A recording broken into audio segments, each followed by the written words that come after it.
What's up, ladies? Okay, today we are going to talk about supplements for female athletes. Now, before we get into this conversation, this is one of my favorite topics. I love supplements. I love playing around with things that you can add in to your daily routine to make all of your life stuff even better. We want to talk about, you often will hear health coaches, nutrition coaches, CrossFit coaches say, don't waste your money on supplements before you have all of the other things dialed in. I agree with this to a certain point. I also want to talk about a lot of these supplements we're going to discuss. If you add them in, they may make the things you're trying to work on even better, especially when we talk about sleep, recovery, performance in the gym, things like this. Yes, getting 8 hours of sleep is our primary goal. Yes, we want to be making sure that we're getting all of our fruits and vegetables in, the majority of our protein from whole food sources, things like that. But supplements are exactly what it means. It's supplementing our daily routine, right? So we're taking what we're going to learn here and thinking about, where in my life am I working on making things awesome, and could I add something in to make it that much better? So don't feel like you have to have everything perfect before you add stuff in, especially when it comes to trying to work on your sleep or your stress management. So I'm going to talk about a whole bunch of different supplements today. We're going to talk about things you can be taking for recovery, things you can be taking for sleep, performance enhancing supplements. Everything is mostly legal. There are a couple little gray ones that I'm going to discuss, and you'll add those in, taking into account who you are as an athlete. We'll discuss that in a little bit in more detail in a minute. We're going to talk about supplements you can be taking for hormone support, both estrogen and testosterone. We're going to talk about stress management supplements, nutritional support, what does that mean, and then muscle growth and or body composition changes. So I chose sleep to start because, aside from making sure that your nutrition foundation is on point, sleep is going to be the other thing that is going to positively impact your life to the greatest extent. So if you're someone that struggles with getting good sleep, deep sleep, consistent sleep, we talked about already that carbohydrates as a part of your bedtime routine is going to make a big difference. These are some supplements that you can consider adding in to improve both the quality and the duration of your sleep. So melatonin, most people are very familiar with. This is something that you want to play around with. Some of us, myself included, have nightmares when we take melatonin. So you definitely, I would encourage you trying it over the weekend to start, because if it makes sleep worse, right, we don't want that to happen in the middle of the week. You can also experience some grogginess in the morning, so you want to play around with it. Valerian root is a very, very safe one. You'll often find that in your sleepy time tea. It's very relaxing. CBD is another one. There are a ton of companies out there, and again, it's going to relax you and get you kind of in a calm state. THC. So if you're someone who is trying to get to the next level, if you're competing at a high level for Olympic lifting, THC is still illegal on the federal level, so you'll have to take that into account if you consider using it. But it can be something, especially if you don't have trouble falling asleep every night, but maybe you're a shift worker or something like that. It can be used responsibly with very little side effects. Chamomile, again, that is one that you will find in a lot of your teas. And then L-theanine is often seen in like the sleep supplements, like Beam and X Endurance both have sleep supplements, and L-theanine is part of that. It's relaxing and calming. Speaking of relaxing and calming, so what are we taking for recovery? Again, that CBD. CBD has been shown to be effective for just about everything. At this point, it's just a magic supplement. I highly encourage most people consider taking it. It again has very little to no known side effects, and most people, if anything, find that they don't notice any impact from it. I will say I use a Whoop, and Whoop asks if you take CBD supplements, and my HRV is always better when I am consistent with taking my CBD. Omega-3s. I have in parentheses cod liver oil because I want you to be mindful of where you're getting your omega-3 supplements from. If you are buying the traditional omega-3 fish oil capsules, so those can often be farm-raised fish, and that oil that those fish are producing has a different dynamic to it, and it tends to be more inflammatory because those fish are fed corn and non-fish foods kept in really tight quarters in the ocean. So being mindful of what you're consuming when you're purchasing an omega-3 supplement, you either want it from wild caught fish or cod liver oil.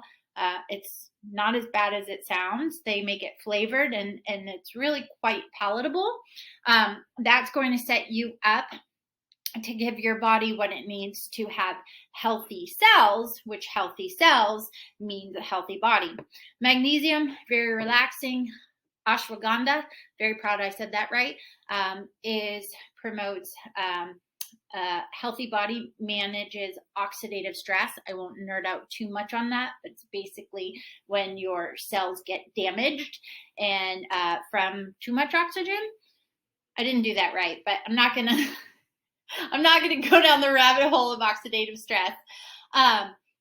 Turmeric, also very good for managing inflammation. Holy basil, another one. Holy basil is fantastic also if you're a woman, and especially around your PMS. It's very calming.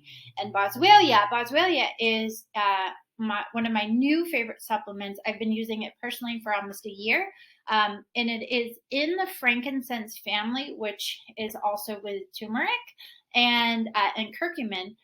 Boswellia has been shown to be as effective at managing inflammation as ibuprofen with no side effects. So again, ibuprofen manages the inflammation response. It stops your body from creating that inflammation response.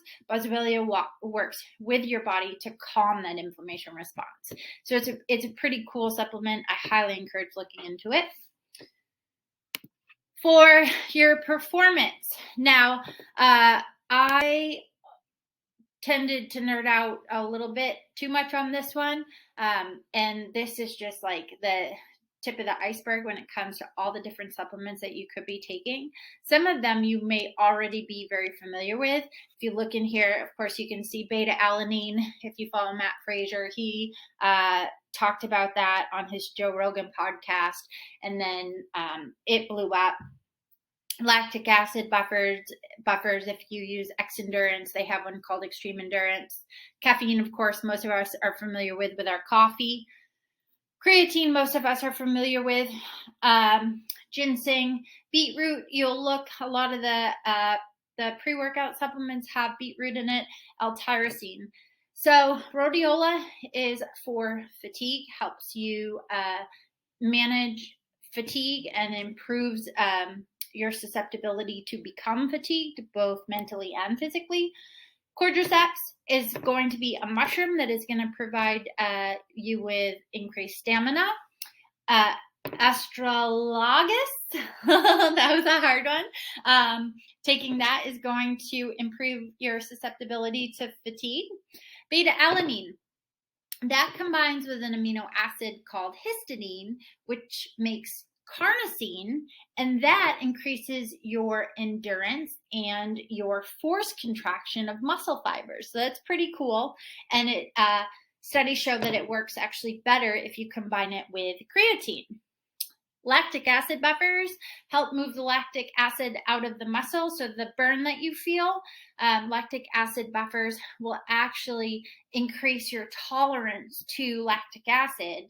And in turn, things like assault bike sprints are going to become a little bit easier.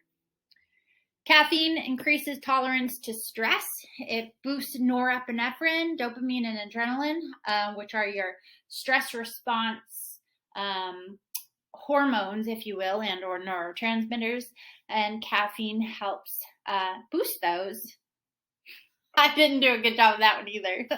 I could go into a whole thing on caffeine, but it boosts your stress response hormones in a positive way. Creatine is a part of the explosive energy pathway of your muscles. It's what gets you right out the gate when you start sprinting. And so taking creatine actually supplements your body's ability to be explosive. Ginseng improves reaction time. Taking beetroot improves endurance. And L-tyrosine increases alertness. So lots of fun ones there. And then next we have hormone support. So the first one, some of you might be familiar with if you're familiar with me as a nutrition coach. So deer antler velvet, men often take that to boost their testosterone production, and it is completely legal from WADA, the anti-doping agency. You don't need to worry about it.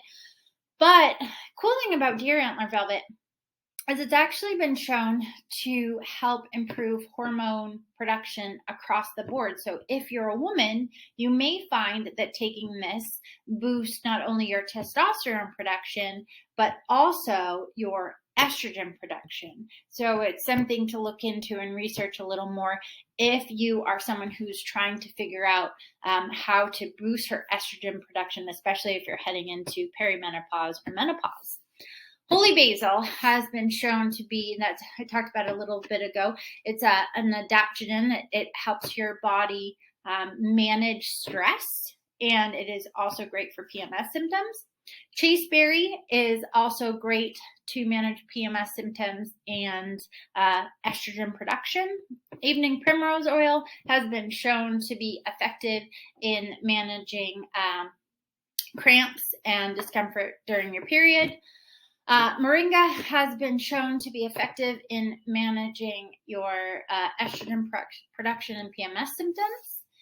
DHEA. Now this one, I probably should have put a little asterisk on it. So taking DHEA is completely legal in the normal world, but because it has been shown to be so effective in boosting testosterone and estrogen and boosting your IGF-1, which is your human growth factor, it is you cannot take it if you are a competing athlete who is drug tested. So it is on the WADA anti-doping list that you need to be mindful of. If you're working on your hormone production and trying to balance your hormones, it could be beneficial for you.